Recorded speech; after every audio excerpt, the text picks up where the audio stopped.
Existem certas palavras na nossa linguagem popular que usamos tanto no sentido positivo quanto no sentido negativo, dependendo do contexto em que nós estamos falando, né? Por exemplo, quando a gente diz foi um sofrimento ter que saborear aquele churrasco à beira da piscina. O termo sofrimento aí não significa realmente sofrer, não é? Ou quando um comentarista de futebol se refere a um jogador habilidoso que marca muitos gols, dizendo que ele é um pesadelo para a defesa do time adversário, a ideia comunicada é de ser um jogador que representa uma constante ameaça para o time adversário, que ele vai tirar o máximo de proveito das oportunidades que lhe oferecerem para colocar a bola no fundo da rede. Ou seja, dentro desse contexto, dizer que tal jogador é um pesadelo é fazer um grande elogio. E creio que todo jogador de ataque gostaria de ser reconhecido dessa forma também, especialmente pelo time adversário. E é com esse sentido positivo que estou intitulando a devocional de hoje de Cristãos de Alta Periculosidade.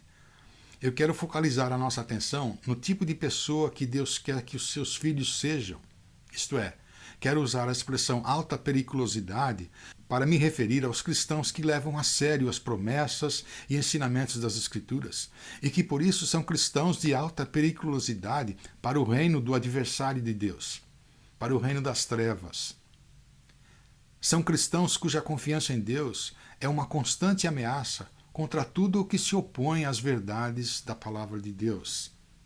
São cristãos que confiam que é simplesmente impossível que Deus possa deixar de cumprir as suas promessas.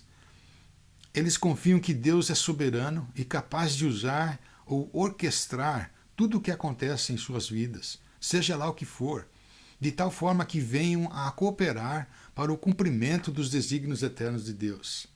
Ou seja, cristãos de alta periculosidade são aqueles que procuram viver de um modo submisso aos princípios e valores imutáveis apresentados nas Sagradas Escrituras, custe o que custar.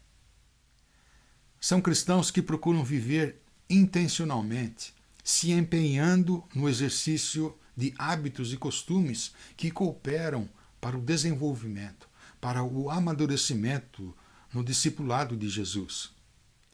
O apóstolo Paulo, numa de suas cartas aos cristãos que viviam na cidade de Corinto, comparou o desenvolvimento da vida cristã com uma competição de atletismo para ressaltar a relevância da atitude correta com que os cristãos precisam vivenciar a fé que professam ter. 1 Coríntios capítulo 9.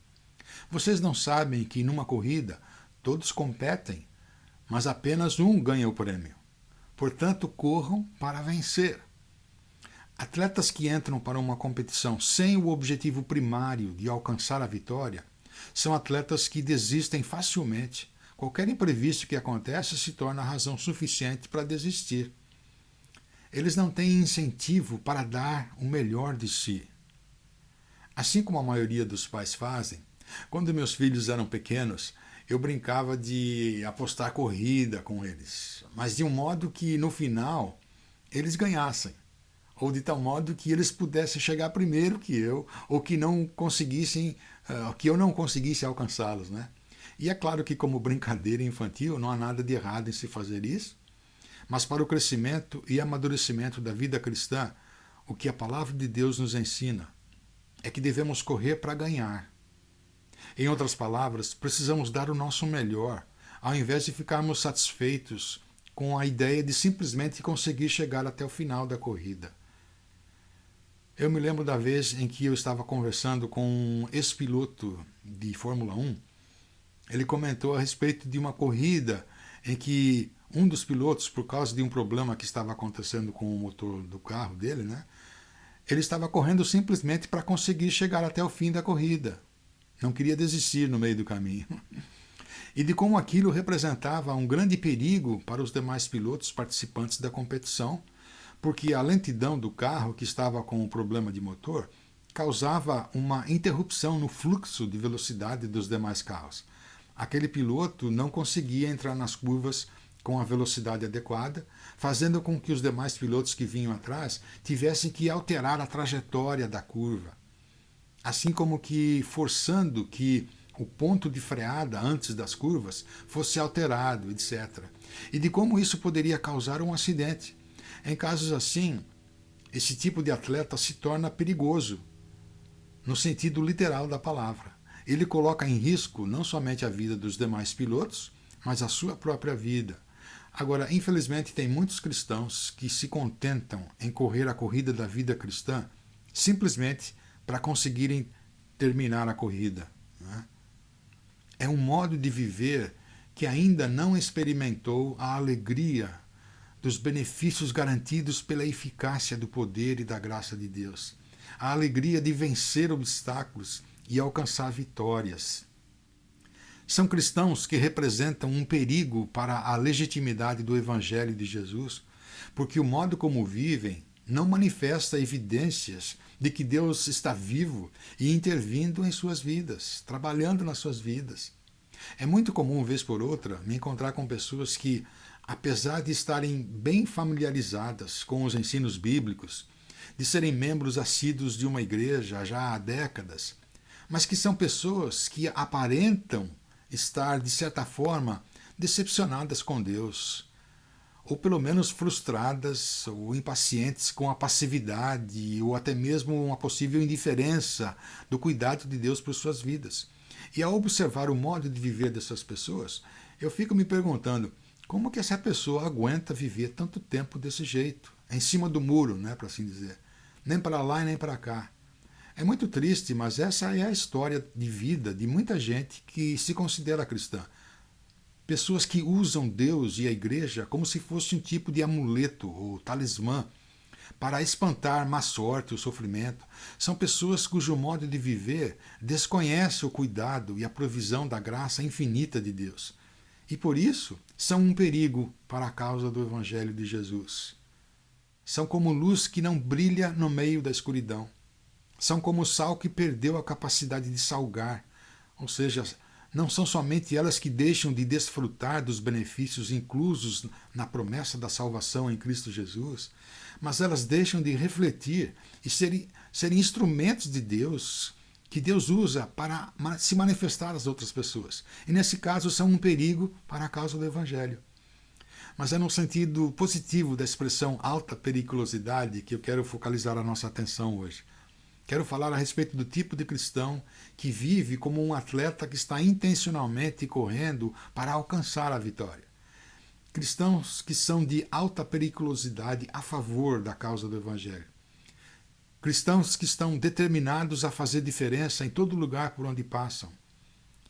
Cristãos que já entenderam que Deus não existe por causa deles, mas sim que eles é que vivem por causa de Deus.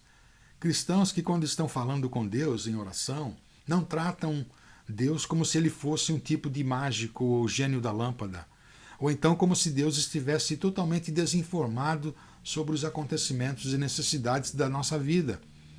A oração é simplesmente uma lista de pedidos, né? Cristãos de alta periculosidade a favor do Evangelho são aqueles que regularmente se colocam diante de Deus em oração e dizem: Senhor, o que é que eu devo fazer? Como é que eu devo agir nessa situação? Senhor, me concede sabedoria para fazer tal decisão, para a tua glória. Senhor, sonda o meu coração, minhas intenções, motivações, e me ajuda a estar consciente da tua presença em todos os momentos da minha vida, em todos os afazeres do meu dia. Mas então, com base nos princípios e conceitos das Escrituras, quem é o cristão de alta periculosidade? Como é que ele vive? Primeiramente, é aquele que regularmente cultiva a atitude de buscar a orientação e direção de Deus para suas vontades, planos, escolhas e decisões. É exatamente isso que está escrito em Provérbios, no capítulo 3. Diz assim: confie no Senhor de todo o coração. Não dependa do seu próprio entendimento. Busque a vontade dele em tudo o que fizer, e ele lhe mostrará o caminho que deve seguir. E é essencial lembrarmos que essa busca pela direção e orientação de Deus deve estar fundamentada nas premissas, nas diretrizes e preceitos estabelecidos pela palavra de Deus. Ou seja, se o nosso padrão de referência não estiver fundamentado no que a palavra de Deus nos aconselha a fazer e praticar, as nossas próprias ideias e conceitos humanistas e egocêntricos é que serão a nossa fonte de autoridade e referência. E, consequentemente, estaremos incapacitados de ser cristãos de alta periculosidade para o reino de Deus. Não sei quem foi o autor, mas eu recebi uma mensagem de um amigo falando a respeito do salmo da TV, da televisão. A TV é o meu pastor e tempo para assistir é o que não me faltará. Leva-me a águas poluídas, contamina minha alma. Guia-me por caminhos da imoralidade e banalidade por amor ao ibope. Ainda que eu fique pulando de canal para canal, não encontro coisa alguma de valor. Seus programas e comerciais alimentam os desejos e vontades do meu coração. Unge-me com cartões de crédito e me encoraja a ficar endividado. Certamente que a cobiça e o descontentamento me seguirão todos os dias da minha vida, e serei seu espectador enquanto eu viver. Esta é uma triste realidade da vida de muita gente, mas o cristão de alta periculosidade é aquele que intencionalmente busca aprofundar e ficar cada vez mais familiarizado com os preceitos e diretrizes da palavra de Deus, para que sejam a fonte de autoridade e referência de valor para as escolhas e decisões da sua vida. O cristão de alta periculosidade também é aquele que está apegado à fidelidade imutável de Deus em cumprir suas promessas. Números 23, 19 diz assim: Deus não é homem para mentir, nem filho de homem, filho do ser humano, né, para se arrepender. Se ele prometeu, ele há de cumprir, e se ele falou, é certo que fará. Um dos testemunhos mais impressionantes de confiança no cuidado e fidelidade de Deus que pude presenciar até hoje na minha caminhada de vida cristã foi quando estive visitando um irmão da igreja da qual fizemos parte em Curitiba, isso já faz um bom tempo. Ele estava nos seus últimos dias de vida, depois de uma longa batalha contra uma doença incurável. E já não havia mais nada que os médicos pudessem fazer para impedir o avanço da doença. O nome dele era José Quadros, e nós nos referíamos a ele como Zé de Campo Largo, que era o nome da cidade onde ele morava, bem próximo a Curitiba. Durante os meses de tratamento, passou por momentos de dores intensas que ele nunca havia imaginado que pudessem existir. Mas ele disse: sabe de uma coisa?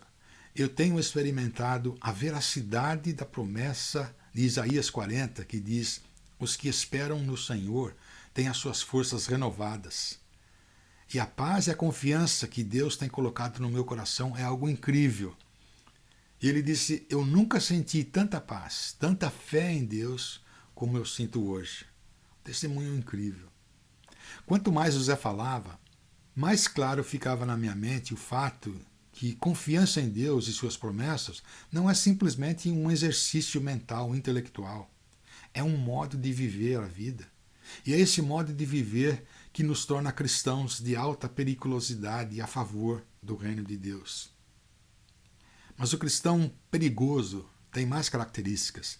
É aquele que tem consciência da soberania de Deus sobre a sua vida por completo. Apesar de estar definhando fisicamente, o Zé de Campo Largo repetiu diversas vezes a frase: Deus tem sido tão bom para mim. Em momento algum ele expressou qualquer tipo de ressentimento, de revolta ou atitude de questionamento da razão pela qual Deus havia permitido que ele ficasse naquela situação. Pelo contrário, ele estava encarando a situação como sendo uma oportunidade para solidificar ainda mais a sua confiança no caráter e na sabedoria infinita de Deus, como sendo uma oportunidade para desarraigar os pseudo-deuses da sua vida. Ele disse que durante os anos que se passaram, desde o dia da sua conversão, em que ele recebeu o perdão da graça de Deus, ele nunca havia tido tantas oportunidades para compartilhar a mensagem do Evangelho, evangelizar amigos e familiares que o visitavam, né? E desafiar outros cristãos a aprofundarem ainda mais a comunhão pessoal com Deus, como durante aquele ano em que ele estava lutando contra aquela doença. Alguns dias antes da minha visita, 3 outras pessoas da igreja também tinham ido visitá-lo. E eles depois contaram que no final da visita, antes de se despedirem, o Zé pediu para que eles orassem por ele. E a reação deles foi: Zé, depois do que ouvindo você falar, fica bem claro que quem precisa de oração aqui somos nós e não você.